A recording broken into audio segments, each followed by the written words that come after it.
Welcome to Books for Success. Today, we're delving into the wisdom within Mindwise by Nicholas Epley.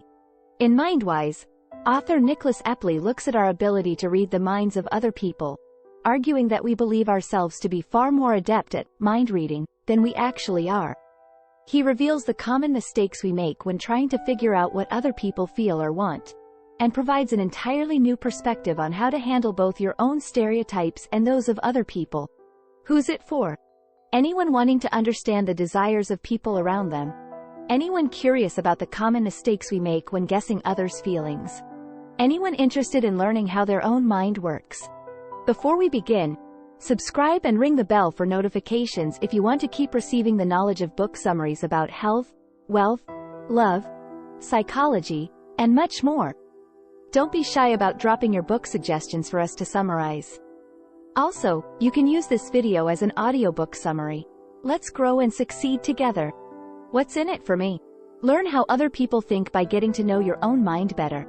We're all mind readers. Each of us has the ability to divine the desires, wishes, thoughts, and feelings of other people. But while you might believe that understanding others, your friends and family in particular, isn't that difficult, the fact is that we all make mistakes when it comes to reading each other's minds. In Mindwise, you'll explore the surprising variety of common errors that we all make in our attempts to understand one another. You'll discover the fascinating reasons behind such misunderstandings, including the stereotypes we hold, which have a major impact on our lives and even our lifespan. To become a more effective and more accurate mind reader, the following summary presents a compelling case for the need to first understand our own minds. Learning how your own mind works will increase your ability to be more patient in your discussions and interactions with others, and enable you to see that even though you believe your opinions to be correct, you may not always be right. Here, you'll also discover why it's advantageous to have a positive view on aging, why tripping in public is not as embarrassing as you think it is, and how talking to your car makes you reluctant to sell it. We are often too confident that we understand our own minds. Are you certain that you know what your partner is thinking when you see her frowning at you? You might think you do, but the fact is, you can only guess. But at least you know everything about your own thoughts, right? Wrong. Unfortunately, we don't even have access to the mental processes that construct our own behavior. Even though we think we know ourselves well, the truth is that we're only aware of the final product of our thoughts. This is because the majority of our mental processes occur unconsciously, beyond our direct control. The mind functions by making associations, meaning that two thoughts or behaviors that were previously connected can trigger one another. For example, when you show a person the word me, and then ask him to fill in the last two letters of the word go __, he will write good rather than goal. Why? Because he associates me with good. Yet because of such associations, we may come up with an inaccurate self-image. The connection between me and good may seem logical as you believe you are a good person, but really, it's just that your brain simply associates the two words automatically. Thus, because we cannot access our thought processes completely, we then construct stories to make sense of our behavior. In one study, participants were shown photos of two separate people and asked to choose the one they found more attractive. Later, the same participants were handed a photo and asked to explain why they'd picked it. However, the photo was not the one they'd originally chosen. It was the other one, of the unattractive person. Surprisingly, only 27% realized that the picture they were given was not the one they'd chosen. Even more so, those who didn't realize the error then offered a compelling explanation for choosing the photo they were shown. People create explanations for their own behavior in the same way as they try to read the minds of others. They observe their external behavior and then try to come up with a suitable explanation. We often think we know more about others than we actually do. As we've seen, we don't really know what's going on in our own minds. What chance then do we have of figuring out the minds of others? Very little, it turns out. For instance, it's very difficult to know what others think of you. Of course, we're not completely unaware when it comes to knowing our own reputation. This is because we are quite adept at guessing whether a group of people in general likes us. For example, if you work in an office, it's possible to gauge if your coworkers, as a group, like you or not. Yet when it comes to figuring out an individual's opinion, we are stranded. You simply cannot guess exactly how a single person feels about you. So while you might be confident in your knowledge that you're well liked at the office, it's almost impossible to tell if that guy from IT really likes you, or if he's just pretending. But what about people close to us, such as a spouse or a sibling? Surely we have a better chance of reading their thoughts correctly than those of coworkers or strangers? Yes, but the odds of reading their thoughts correctly really aren't much better. Of course, this doesn't stop us from believing that we know these people far better than we actually do. The fact is that learning more about a person does not give you a greater ability to accurately read their mind. It merely creates the illusion that you can. In one study, participants were shown video clips of people who were either lying or telling the truth about being HIV negative. They were then instructed to determine which subjects were lying. The results showed that they might as well have just taken a wild guess. Participants correctly identified the liars 52% of the time. Moreover, after receiving some extra information about the people in the video clips, participants became far more confident in their predictions, yet the rate of correct answers did not increase. We like to think of objects having a mind, but sometimes perceive other people as mindless. Which is more human, your car or a homeless person? Although the answer might seem obvious, your brain might disagree. Unfortunately, sometimes underestimating the minds of other people can lead to discrimination. There's a region in the brain called the medial prefrontal cortex, MPFC, that's engaged whenever we're thinking about other people. In general, the MPFC is most active when thinking about people close to us, because we consider these individuals to be as human as ourselves. However, the MPFC is far less engaged when thinking about people with whom we can't really identify. In one study, American college students underwent an MRI scan while being shown photographs of their friends, strangers, and homeless people. Can you guess which photos triggered the MPFC the least? The answer: the homeless people. As the students in the study share little in common with homeless people, they couldn't relate to them.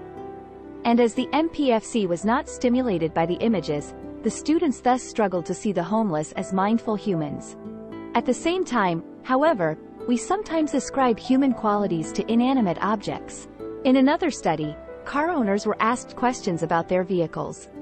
Most of these questions were standard, yet one asked owners to describe their car's personality, how irresponsible or creative the car is, for example.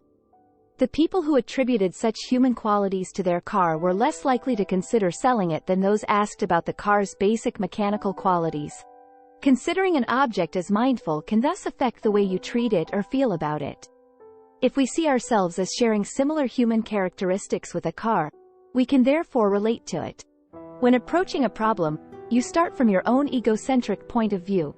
One of the biggest obstacles in understanding other people is that we see things only from our own perspective. It's crucial to remember that the way that you perceive a situation is unique. It follows logically that other people may have a totally different impression than your own. Imagine you're in a crowded soccer stadium, supporting Team A. Suddenly, you see Team A's captain being fouled. All eyes are on the referee, who ultimately decides not to give Team A a free kick. You are outraged, as are all the team of fans, who make up half of the stadium. The other half? They're happy as they support Team B, as well as the referee's decision. Everyone in the stadium is watching the same match, yet opinions and attitudes differ so wildly because a single situation can yield many different interpretations. You can use this knowledge to your own advantage the next time you're engaged in a heated argument. Take a moment to step back and try to understand how the situation looks from their perspective. Yet why is it that we often think in such an egocentric way? The answer is simple. Doing so makes us feel more important than we actually are. For example, we're generally afraid of doing something which embarrasses us, as we believe people will judge us at that particular moment. Think of the last time you were embarrassed. Perhaps you tripped and fell in front of all your friends? If you can recall this moment vividly, you'll probably also believe that everyone who was there remembers it too. Perhaps behind your back your friends remember you as that guy who fell on his face. The fact is that other people don't remember events in your life as well as you do. Most of your friends will have forgotten all about the fall, and the ones who do remember will probably recall only the vaguest of details. Snap judgments based on stereotypes muddle our thinking. You're walking past a man with no shoes and greasy hair and who smells like rotten garbage. What do you think about him? Most likely, you'll make a snap judgment and place him in a specific category, homeless, without any further reflection. We all categorize people in this way on a daily basis. But why do we have stereotypes? And how do we use them to learn about others? Looking for similarities between people is simply far less interesting than is searching for differences. This is where stereotypes are born. We want proof that certain groups are entirely different from us. However, although we use stereotypes to help us explain others' behavior, more frequently these stereotypes deceive us into finding differences where none exist. Gender differences give rise to many stereotypes. These lead us to seeing men and women as distinct types of people, with very different mindsets, such as men as unemotional, women as over-emotional. In accepting this, however, we overlook the similarities between genders and, of course, the fact that we share more in common than not. But even though stereotypes are usually misguided, they hold incredible power. Often, stereotypes are self-fulfilling. One reason that people seem to act in accordance with stereotypes is that stereotypes can often influence our actions. In one study, researchers studied the effects of stereotypical thinking by asking volunteers about their thoughts on aging. The volunteers were aged 1839, and their health histories were documented by researchers for 38 years. Interestingly, more than 50% of participants who held strong negative stereotypes about aging ended up actually suffering from major heart disease, in contrast to just 18% of participants who held strong positive stereotypes. Another study showed that people who held positive stereotypes on aging live an average of 7.5 years longer than those who maintain negative stereotypes. Now that we know the reasons why we haven't been able to read others' minds correctly, the next section will show us what we can do to change this. Body language doesn't reveal much about the minds of other people. How can you tell if someone's angry with you? You might look at their body language or facial expression. A hard glare and clenched fists would be a pretty good evidence that you're in trouble. Yet in fact, you express your emotions mainly through your voice. Participants in a study watched short video clips of people who were discussing either a sad experience or a happy one. To understand how emotional signals are conveyed, the researchers had some participants watch the clip without sound, and others listen to the clip without video. Interestingly, those who only listened rated the storyteller's emotions more accurately than those who only watched the clip. So while it's true that body language can reveal certain emotions and feelings, listening to someone is a far more accurate way of guessing their state of mind. One reason for this is that we often struggle to express our emotions through body language. We all know whether we're feeling happy or sad.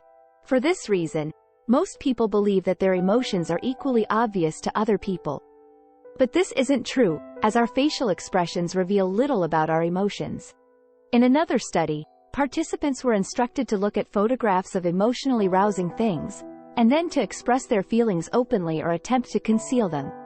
Surprisingly, the researchers couldn't detect any difference between the concealed and unconcealed emotions.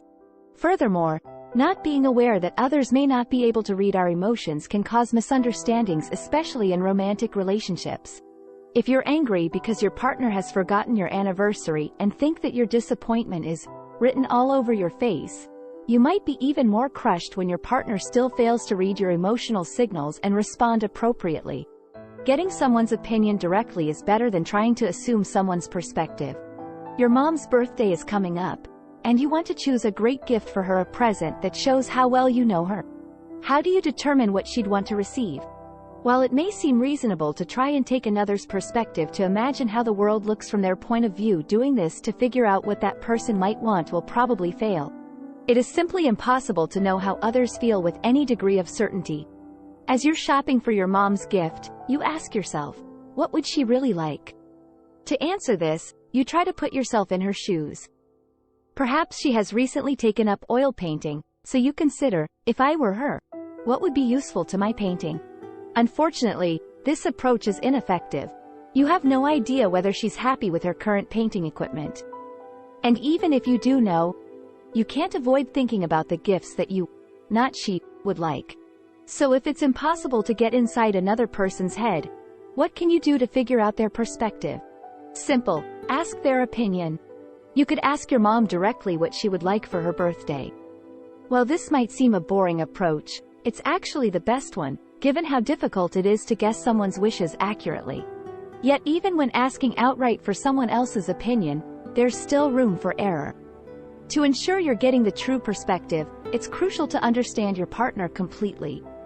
Nothing is worse than asking for information and then misinterpreting it because of a lack of understanding.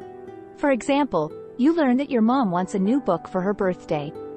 But which book should you choose? A love story? A murder mystery? Or perhaps her current reading list consists solely of non-fiction? The room for error here is massive. So, to ensure that your mom's birthday present is perfect, keep asking her questions until you understand precisely what she wants. Final summary. The key message in this book. We think that we know the minds of others better than we actually do. To learn how to become more precise mind readers, we must first learn more about our own minds and the many flaws and prejudices we hold. Even then, reading minds remains difficult, so the best way to learn about the thoughts and feelings of the people around you is through direct communication. Actionable advice. Put your embarrassment in perspective. The next time something embarrassing happens to you, remember that others are simply not as interested in you as you might believe. Indeed, they have their own embarrassing actions to grapple with. Remember that, when it comes to recalling events from your life, your own memory is much better than that of others, who simply won't recall, at least as vividly as you do, the event that caused you such embarrassment. Thanks for being part of our insightful voyage. If our summary piqued your interest, we encourage you to dive into the complete book for a deeper understanding. Don't forget to like this video, subscribe for more content if you're new here, and share it with others who might find it valuable. Keep on reading, discovering, and advancing until our next adventure.